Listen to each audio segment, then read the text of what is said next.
So, 2025 is coming to an end. And I'll start out by saying that it has been one of the most difficult years in my life. I'm 26 years old, and I post a couple videos like this on YouTube already. But I hope when my YouTube does blow up that people will watch these videos as well as the videos where I'm doing crazy stuff, whether it be exploring or photography or whatever. But what I want to say here is this: I don't know how to feel at 26. My early 20s, I felt truly alive. I did. 2020 was very, very difficult with COVID, and it just lit something inside of me. I was very depressed during COVID, but I didn't let my spirits get me down. I started listening to Martin Garrix and San Holo and all these different EDM artists, and I found my love for the EDM community. So we go from that, and fast forward a year behind in 2019, I explored Tome School in Port Deposit for the first time. I was definitely a late bloomer when it came to being free and just being my own person, and just doing whatever I wanted to do. So it's like 2019 was pretty interesting.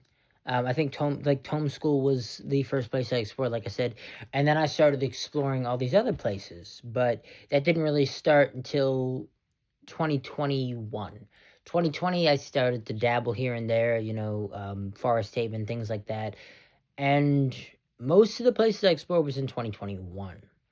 So you have COVID in 2020.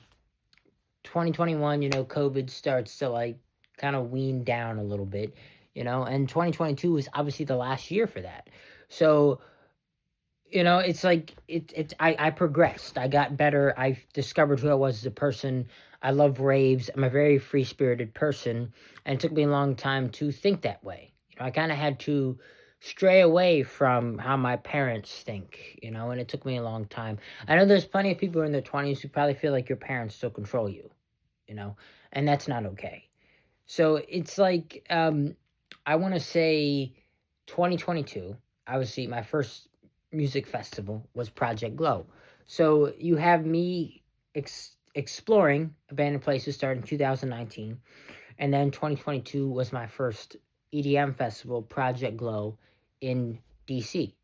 So it kind of dawned on me, 2022 was when it clicked to me, was that, I need to start doing both of these things, and these are my hobbies that I want to turn into monetizing them,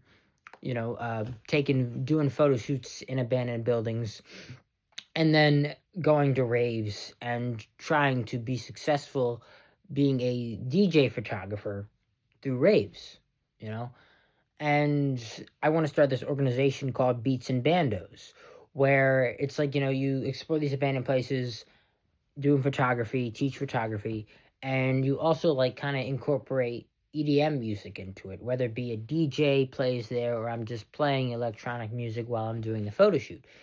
And you can dress up as a raver going in these spaces. But 2022 and 2023 were two of my favorite years. I went up to New Hampshire for the first time, met these two amazing photographers who I look up to highly, and it kind of pissed me off because 2024 was when I wrecked my car, so it was like from 2022 to 2023, I was really deep diving into exploring and EDM festivals, and it's like to go from constantly doing things to not having a car, it sucks, going around. And I beat myself up for not starting a YouTube channel sooner. So much stuff happened when I was in New Hampshire. We explored this abandoned radar base. I wish I had documented the entire trip better instead of just taking photos, it's like, this is why it's important to start a YouTube channel, is because you never know what could happen. I feel like it's important to be not an influencer, but be a documentarian.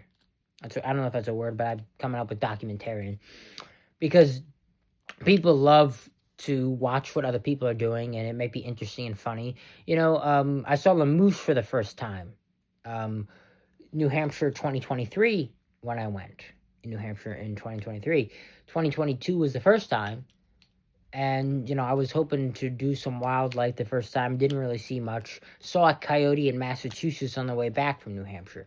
So it's like, you have to be creative in this sense. Like, get a GoPro and start a YouTube channel and just start.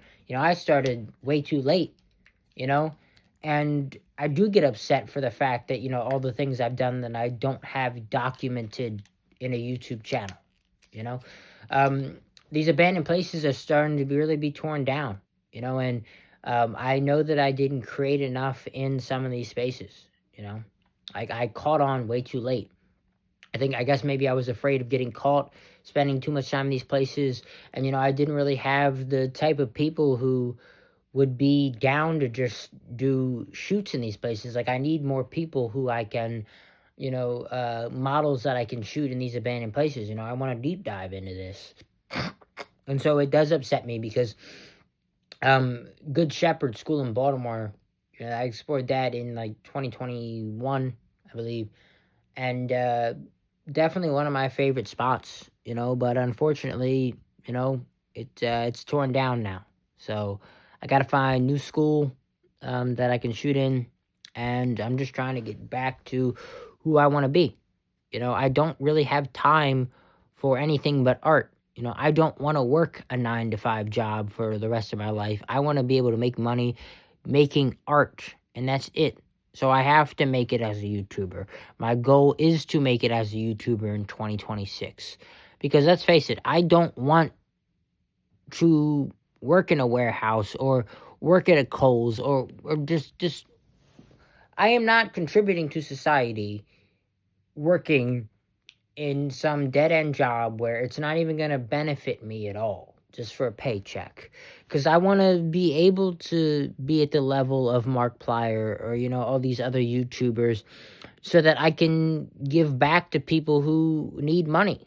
So eventually I can be at the level where I can give back to the community and give back to people who are poorer than I am, And I can't do that now because, I'm also struggling. So it's like, you have to think outside the box as an artist, and I can't wait till I get a car again so that I can start driving